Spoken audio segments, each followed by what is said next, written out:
So I can see that they're the same for 3 of the cases, but there's one case where they're different.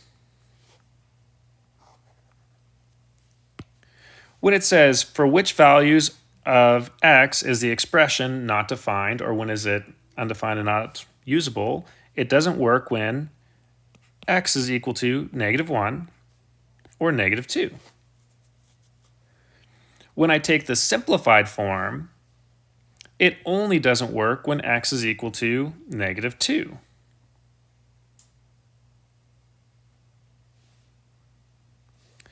When it says, why do the values in B and C result in an expression not being defined? We can't divide by 0.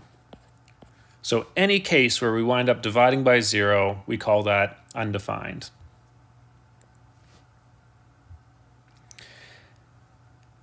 To summarize this, we can say the values of a variable which result in the rational expression not being defined are called non-permissible values.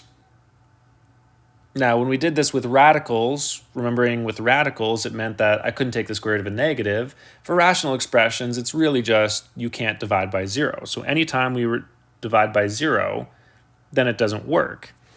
We call these the restrictions on the variable. Non-permissible values are values of the variable which make the denominator equal to 0, or restrictions. And the important thing is, between my original form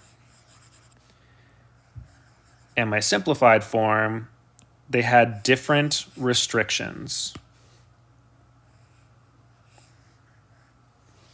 Which means that the expressions are equivalent, but they're not the same.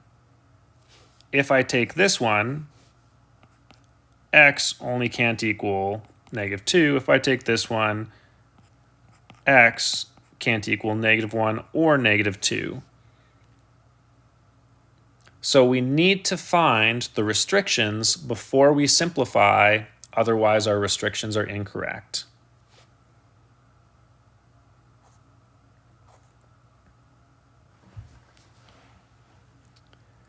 A rational expression in simplest form, if its numerator and denominator have no common factor other than 1. So what we're going to do is the first thing, the same step we always do, we see if we can factor. When we're taking a look at the first 2 examples, A and B, they're already factored. So we don't have to worry about that part. The second thing we do before we start simplifying anything is we need to state the non-permissible values. So if I only have a monomial like this, then if I have 2 times x, what's going to make it so that the denominator is 0 if x is equal to 0? So my restriction in this case is x can't equal 0. Then I can start to simplify. Then I'm going to take a look at the coefficients and say that here I have a common factor of 2 that I can divide out. And here I have a common factor of x I can divide out, which means that when I divide this by 2x, I'm going to be left with 6x. I'm going to take away an x from here, and I'm going to take away the squared here, and I'm going to take that 2 from the top and the bottom and be left with a 6.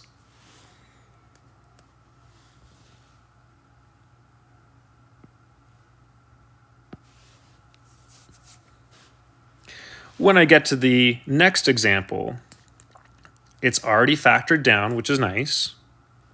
And then I can't have a 0 in the denominator. So if I said that, in this case,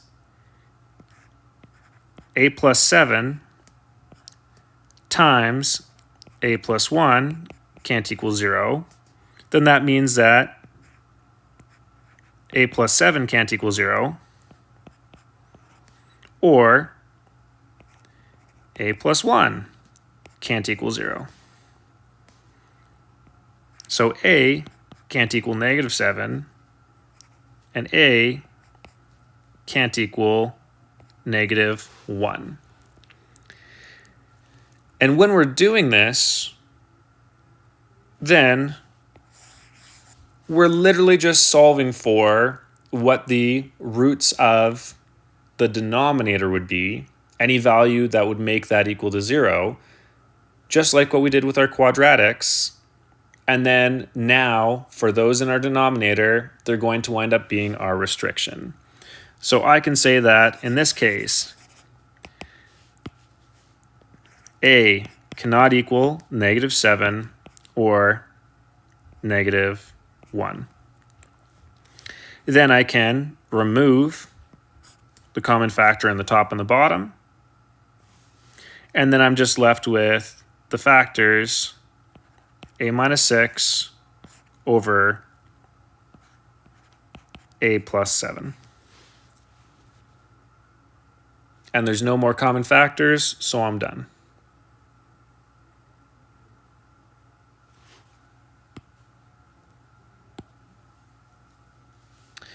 When I get to example C, I can't factor the numerator, but the denominator I can. So that has to be my first step. I'm going to say that this is the same as bracket y plus 4. I'm putting brackets around the numerator to show that I can't factor it down. And I'm going to factor the bottom by inspection, two numbers that multiply to -20 but add up to -1. And I should get y minus 5 and y plus 4.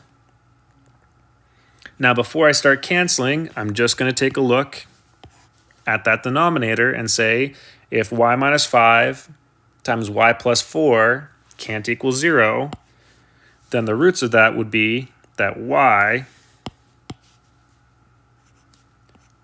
cannot equal +5 or -4. There's my restrictions. And then I can start canceling out. Well, when I cancel this out, it looks like there's nothing left in my numerator, but remember, I'm dividing that. Anything divided by self is still 1. And I'm going to divide out of the bottom here, and that would technically still be a 1. So in my numerator, I'm just left with a 1.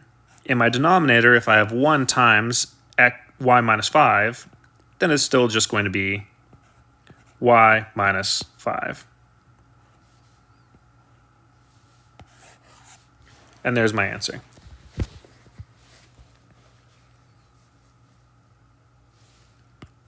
When I get to example D, the numerator and denominator can be factored down. So what I'm going to do is I'm going to factor the numerator by inspection, two factors of 28 that add up to 11, x plus 7, and x plus 4. The denominator is a difference of squares. So I'm going to take the square root of the first, which is x, plus the square root of the second, which is 7, and the square root of the first, x, minus the square root of the second. I'm going to take a second just to look at the denominator and say my restrictions in this case are that x cannot equal positive or negative 7. And then I'm going to pull out the common factor of x plus 7 on the top and the bottom, and I'm left with x plus 4 over x minus 7.